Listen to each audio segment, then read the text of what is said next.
Welcome to History Uncovered, where we delve into the stories and events that have shaped our world. In this episode, we journey back to a time of discovery and conflict, a time when two worlds collided in the verdant wilderness of North America.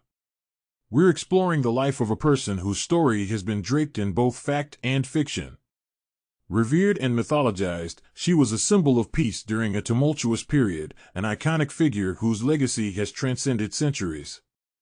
Today, we are unearthing the tale of Pocahontas, the Native American woman who became a bridge between cultures in the early 17th century. From her birth in the powerful Powhatan Confederacy, to her interactions with the English settlers at Jamestown, her later life in England, and her premature death, we'll explore the true story of Pocahontas, stripped away from the romanticized narratives and folklore. A life filled with diplomacy, hardship, cultural exchanges, and the relentless tide of history, Pocahontas' journey is as intriguing as it is impactful. So sit back and join us as we unravel the remarkable story of a woman whose life still resonates with us today, here on History Uncovered. While the exact year of Pocahontas' birth remains a mystery, historians estimate it to be around 1596. The English explorer John Smith, in his work A True Relation of Virginia from 1608, recounts meeting a young Pocahontas in the spring of that year, describing her as a child of 10 years old. Yet, in a letter from 1616, Smith's memory had shifted slightly, recalling her in 1608 as a child of 12 or 13 years of age. Pocahontas was the daughter of the mighty chief Powhatan, the paramount leader of Senecamica. Senecamica was an alliance of roughly 30 Algonquian-speaking groups and smaller chiefdoms located in what we now know as the Tidewater region of Virginia. The identity of Pocahontas' mother, including her name and origin, remains shrouded in mystery. Some speculate that she may have been of a lower social status. We do have some insights into the culture and societal norms of the Powhatan people during this period from English adventurer Henry Spelman.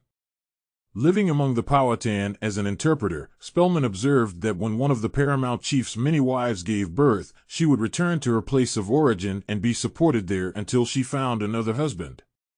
Tragically, it has been theorized that Pocahontas' mother may have died during childbirth. Adding another layer to Pocahontas' heritage, the Mattaponi Reservation people, who are descendants of the Powhatans, have maintained an oral tradition that Pocahontas' mother was, in fact, the first wife of Powhatan, and that Pocahontas was named in her honor. As we delve deeper into the life of Pocahontas, it is these fragments of history, pieced together, that begin to paint a fuller picture of this extraordinary individual. While Pocahontas is the name that history remembers, it was actually a childhood nickname meaning little wanton or playful one, as described by colonist William Strachey. Strachey paints a picture of a lively and spirited Pocahontas, who as a child, would visit the Jamestown fort and play with the young boys. Strachey recounts her leading the boys into the marketplace for games, where they would somersault and wheel around, and Pocahontas, ever the playful spirit, would join in these boisterous activities, radiating an infectious energy that enveloped the entire fort. The historian William Stith suggested that her actual name was originally Matoax. This was a name that the Native Americans carefully shielded from the English, changing it to Pocahontas due to a superstitious fear that knowledge of her true name might enable harm to befall her. Anthropologist Helen C. Rountree adds another facet to this tale. She notes that Pocahontas revealed her secret name to the colonists only after adopting her new baptismal name, Rebecca. These layers of identity, the Matoax, Pocahontas, Rebecca, offer us insight into the complex and dynamic world that Pocahontas navigated, a world where names bore cultural, spiritual, and protective significance. While Pocahontas is often depicted as a princess in popular culture, her status within her own community was quite different. This misconception was popularized by works such as the 1841 publication Pocahontas, American Princess, and other poems by William Watson Waldron of Trinity College, Dublin, where she was referred to as the beloved and only surviving daughter of the king. In her father's eyes, Pocahontas was indeed a delight and darling, as noted by colonist Captain Ralph Hammer. However, in the socio-political structure of the Powhatan people, Pocahontas was not in line to inherit a leadership position. These roles, such as a werowance, sub-chief, or Mamanitowick, a paramount chief, would not pass to Powhatan's daughter. The inheritance line instead went through Powhatan's siblings and their offspring. So, despite her popular image as a princess, the real Pocahontas existed within a different system of kinship and power. Her status, influence, and the respect she garnered within her community stemmed from different factors and her unique role as a bridge between cultures. One of the most pivotal relationships in Pocahontas's life was with the colonist John Smith, who, along with 100 other settlers, had arrived in Virginia in April 1607. This group of settlers established a fort on a marshy peninsula along the James River, and in the ensuing months had numerous encounters with the Powhatan people, sometimes friendly, sometimes hostile.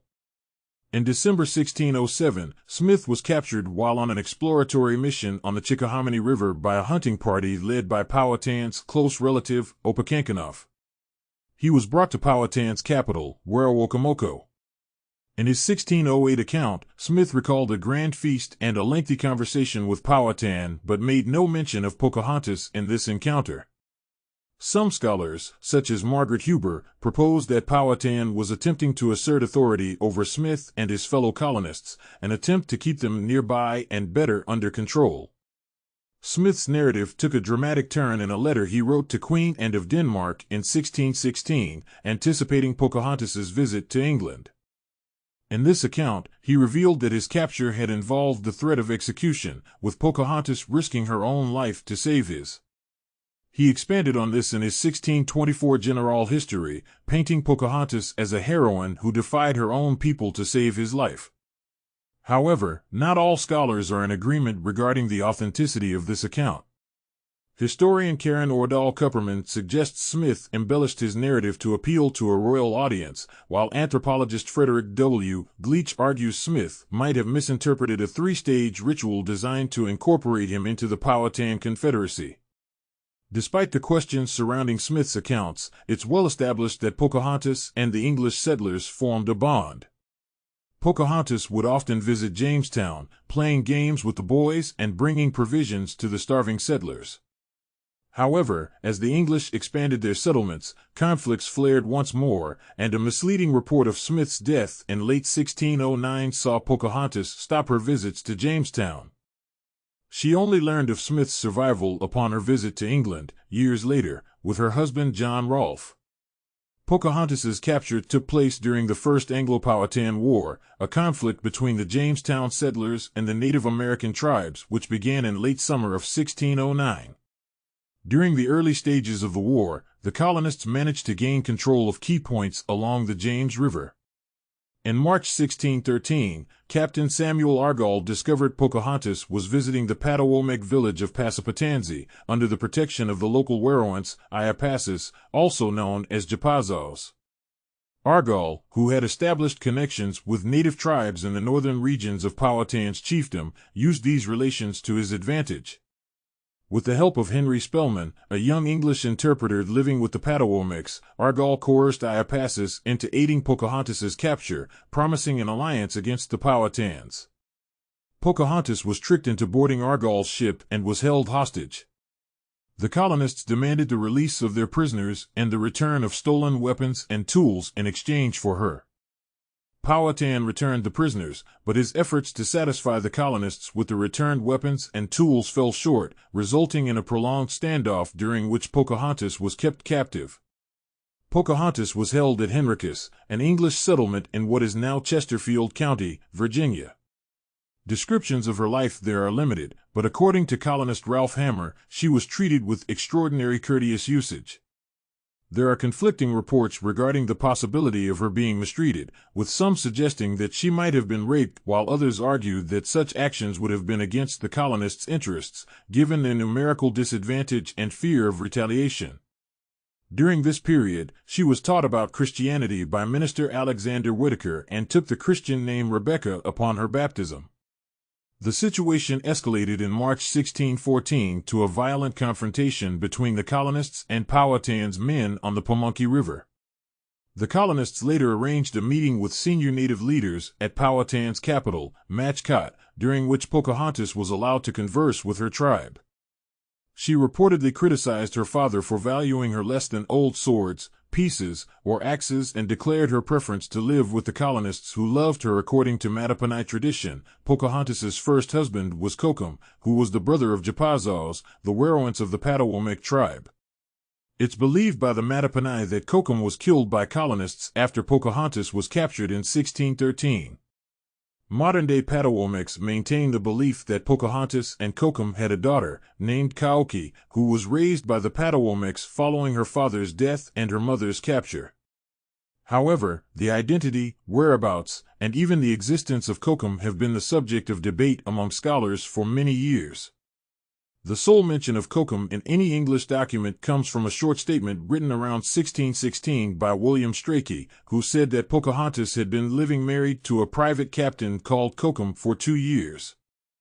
Given that Pocahontas married John Rolfe in 1614 and there are no other records suggesting a previous husband, some have proposed that Strachey may have been erroneously referring to Rolfe, with the statement later being misinterpreted as a reference to one of Powhatan's officers. During her time at Henricus, Pocahontas met John Rolfe, whose English-born wife, Sarah Hacker, and child Bermuda had died on the journey to Virginia due to the wreck of the ship Sea Venture on the Summer Isles, now known as Bermuda. Rolfe had established the Virginia plantation Varina Farms, where he had cultivated a new strain of tobacco. Rolfe was deeply religious and was initially conflicted about the possible moral implications of marrying Pocahontas, who was initially considered a non-Christian, though she had since adopted the Christian faith and taken the baptismal name Rebecca.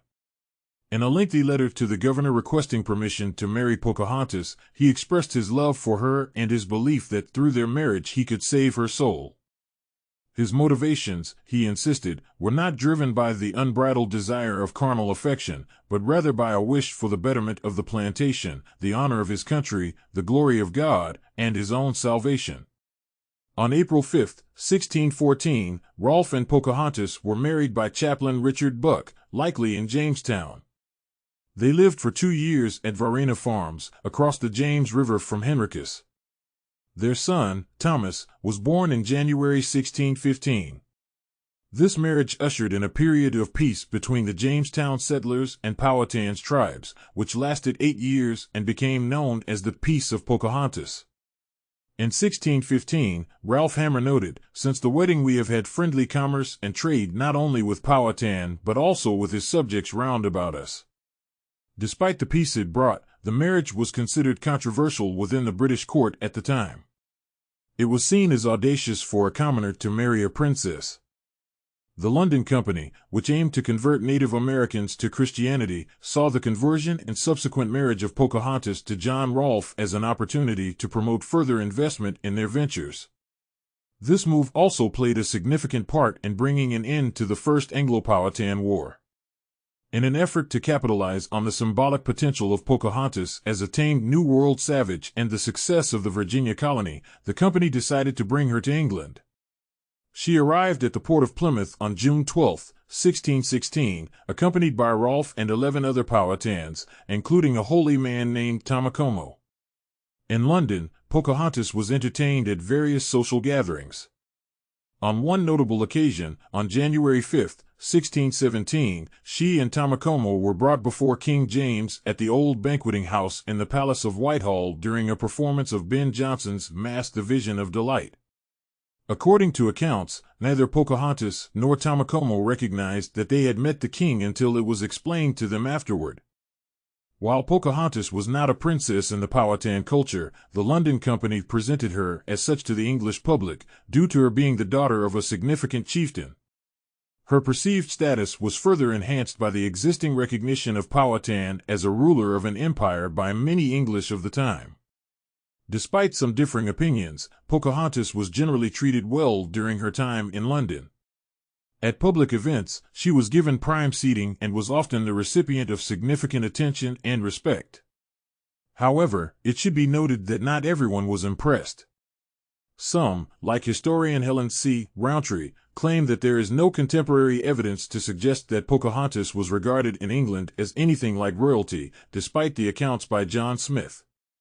Rountree suggests that to most Englishmen, Pocahontas was merely the Virginian woman, an intriguing curiosity rather than a noble figure. During her time in England, Pocahontas and Rolfe lived in Brentford, Middlesex, and also at Rolfe's family home in Heacham, Norfolk. In early 1617, Smith met the couple at a social gathering. According to Smith, Pocahontas appeared distressed upon seeing him, turning away and spending several hours alone. Later, they spoke more, and Pocahontas expressed her complex feelings toward Smith, a relationship that combined filial affection with a sense of resentment over past events. In March 1617, Pocahontas and John Rolfe embarked on their journey back to Virginia. However, they only managed to reach Gravesend on the River Thames before Pocahontas fell seriously ill. She was taken ashore, and there she tragically passed away from an unknown cause at the young age of about 21. Her death was deeply mourned. John Rolfe reported her last words, noting that she said, "All must die," and found comfort in knowing that her child would live on. Several theories have been proposed regarding the cause of her death, including pneumonia, smallpox, tuberculosis, hemorrhagic dysentery, and even poisoning, but the true cause remains unknown. Pocahontas's funeral was held on March 21, 1617, in the parish of St. George's Church, Gravesend. It is believed that she was buried under the chancel of the church, though the precise location is unknown as the original church was destroyed in a fire in 1727. Since 1958, a life-sized bronze statue in St. George's Churchyard has served as a memorial to Pocahontas. This statue is a replica of the 1907 Jamestown sculpture by the American sculptor William Ordway Partridge. Through such monuments, the memory of Pocahontas and her significant role in the early history of Anglo-Native American relations continues to be commemorated. Thank you for joining us on this journey through the remarkable life of Pocahontas, a pivotal figure in the early chapters of American history. We've explored her connections with English settlers, her marriage to John Rolfe, and her impact on the peace between the Jamestown colonists and Powhatan tribes, shedding light on her cultural significance and the enduring legends that surround her story. Before we conclude, it's essential to acknowledge that while Pocahontas' story has been widely romanticized over the centuries, her life was filled with complex challenges, cultural clashes, and personal sacrifices. As we remember her, let's strive to appreciate the depth and nuance of her experiences and the broader historical context in which she lived. Thank you for watching this episode of History Uncovered. If you found this video informative and engaging, please like it and subscribe to our channel for more fascinating stories from the past. And don't forget to ring the bell for notifications so that you never miss a new video. Your support helps us to keep uncovering and sharing these important stories from our collective history. Until next time, keep exploring, keep learning, and keep asking questions about the world's past, because understanding our history is crucial for shaping our future.